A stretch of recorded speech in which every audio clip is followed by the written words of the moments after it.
నువ్వు నాకు నచ్చావు అంతే. స్తోత్రం. ఏంది? నువ్వు నాకు నచ్చావా, నీ వ్యక్తిత్వం నాకు నచ్చింది, నీ ప్రేమ నన్ను ఆకర్షించింది, చాలు. నువ్వు నా హెచ్చించకపో, ఆశీర్వదించకపో, నువ్వు పట్టించుకోకపో, నిన్ను వదిలి, అదేగా ఇందాక పాడింది మీరు, నా క్షేమాధారము నువ్వే ఈ జగతిలో, ఆక్షేపణ అంటే విమర్శించను, ఏ కొరతలు ఆక్షేపణ చెయ్యను నేను,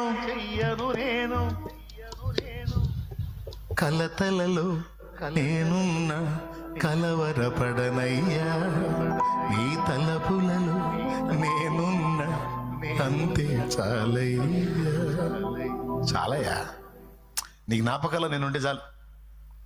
నువ్వు నాకు పలావు పెట్టావా, పచ్చడి పెట్టావదో, ఏదో నువ్వే పెడతావుగా.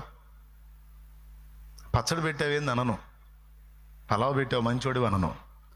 పలావు పెట్టినా పచ్చడి పెట్టినా అసలు పస్తే ఉంచినా నువ్వు మంచోడివే, నువ్వు మంచోడు. నాకేమైనా నేనేమైనా నువ్వు మంచోడివే, నువ్వు నాకు ఇష్టమైన వాటి. అలా హృదయపూర్వకంగా ఏమి ఆశించక దేవునినే ఆశించి నువ్వు దేవునితో నీ మనసును కలుపుకున్నట్టయితే ఇక తర్వాతే ఆయన చూసుకుంటాడు.